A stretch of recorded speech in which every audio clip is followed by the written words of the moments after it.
For this submission, I'm going to discuss the legal and ethical considerations when the institution's financial decisions are contrary to the practice or the professional code of ethics.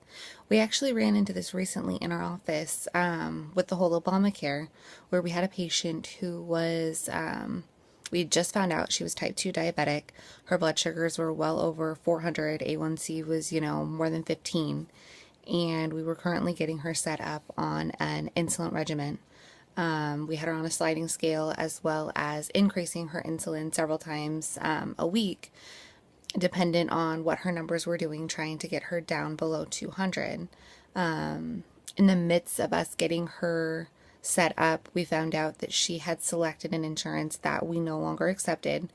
And due to the financial institution, Sutter Gold had decided that we could not see her, that anybody with that insurance, because it was a sort of Medi-Cal insurance, that we were not allowed to continue her care.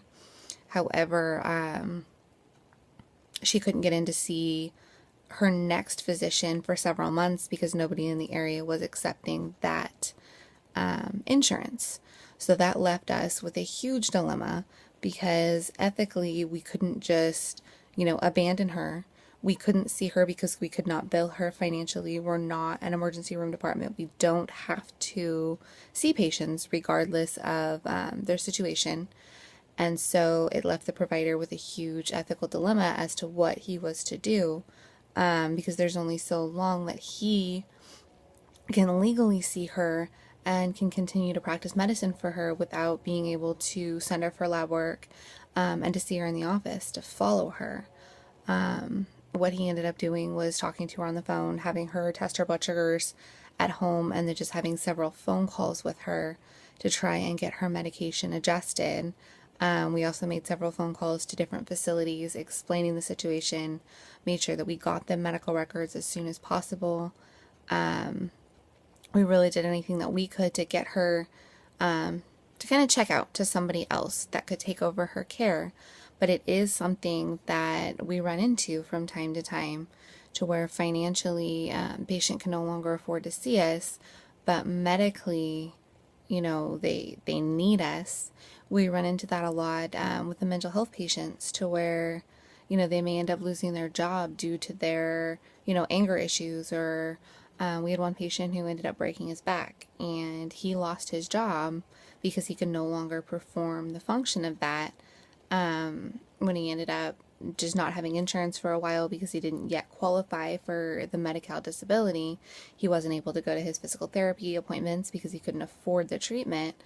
So we're in the midst of care for this guy who has a broken back, and now he can no longer financially afford to come see us because he lost his job due to that. We ended up writing off a lot of those visits because there was really nothing else we could do. We had to see him. It wasn't a Medi-Cal issue to where, the financial institution had just said, no, we cannot see those patients. So we did see him. We ended up getting him set up for what we have known as our charity care, and the office visits were written off.